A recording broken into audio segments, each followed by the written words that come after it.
He played for a decade in the NFL, a multiple-time Pro Bowler and a Super Bowl via the Cowherd Global Satellite Network, Greg Jennings. I want to start with this first, though. I want to start with the Westbrook situation. Now, in football, you are separated from fans except when you come out of the tunnel and go into the tunnel. And fans can be abusive. I have no tolerance for it.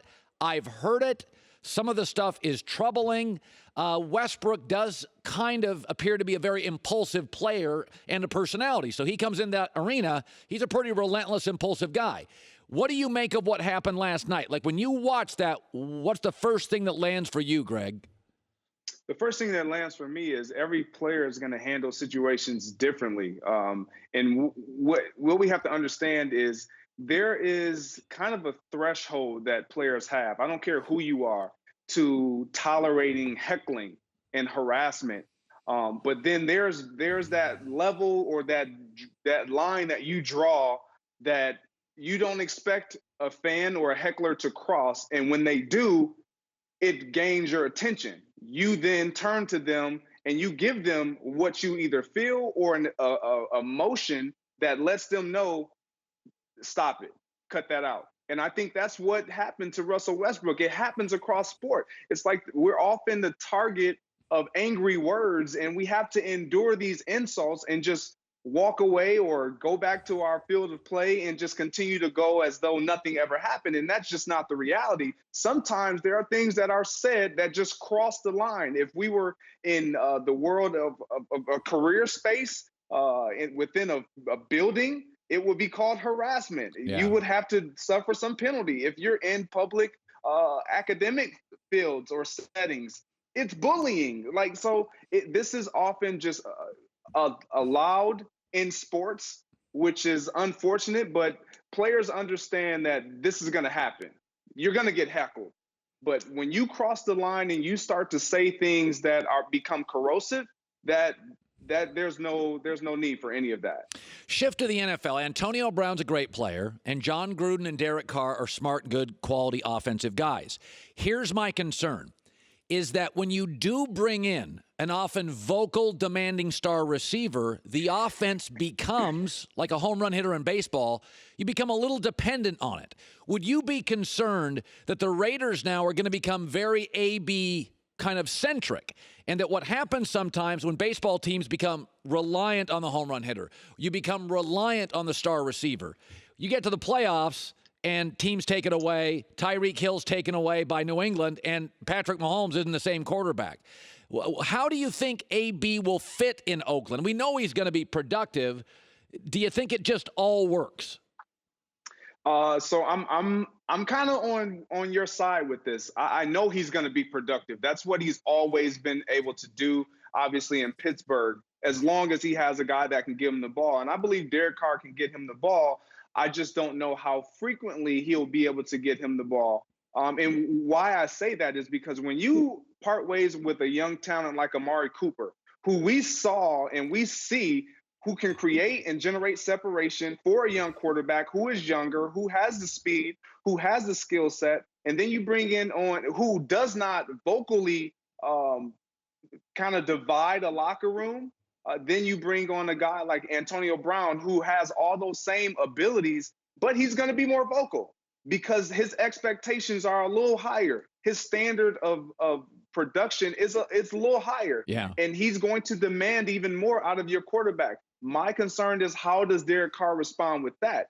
Is Antonio Brown going to help Derek Carr? I truly believe so. But is Derek Carr going to be able to step up to the plate and take on what comes with having a really, really high-profile, great receiver in Antonio Brown?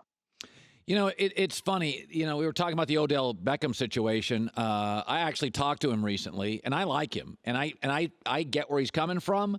I think he once an injury happens to a great player, reality sets in, urgency sets in. Like, hey man, I just suffered a major injury here. I got to make some hay.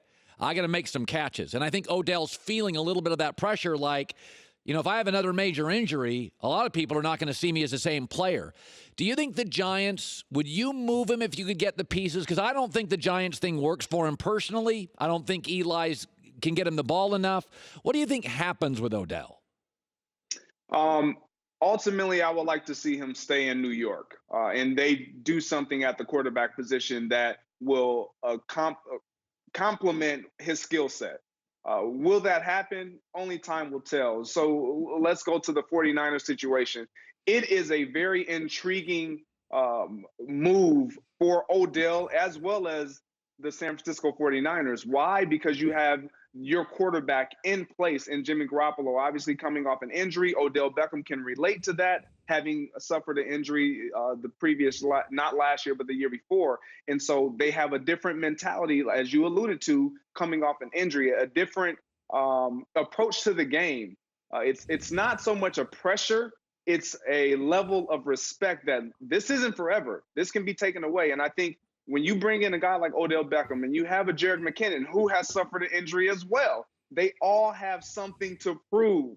And so if you put that together along with what you already currently have in the Kittles at tight end, who is really a hybrid tight end that really can game break at any moment offensively, it's an explosion, an explosive offense that I think will be exciting. And the 49ers understand that with Shanahan at the helm, it could be special, and I think it would work well for Odell Beckham. Finally, free agency is interesting. So you're in a locker room, and maybe you're not making as much as you think. Then all of a sudden, the team, like the Jets, brings in like 4 new guys, and they're 4 of the highest paid guys. And, we all just think everybody's happy. But, this is players have short careers. They keep track of the money, not just their production. Have you ever been in a locker room where free agency and bringing a guy in didn't rub the locker room the right way? Of course.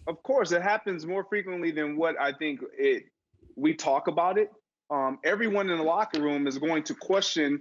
Players understand. They know players. They know what is worth the money, and they know what they feel to be not worth the money. And so when you bring or acquire a player who was in a system and they were productive in that system, it's going to be questioned whether or not they can be productive outside of that system. But I will caution you at this. Players make systems work, and systems make and showcase players in a better light.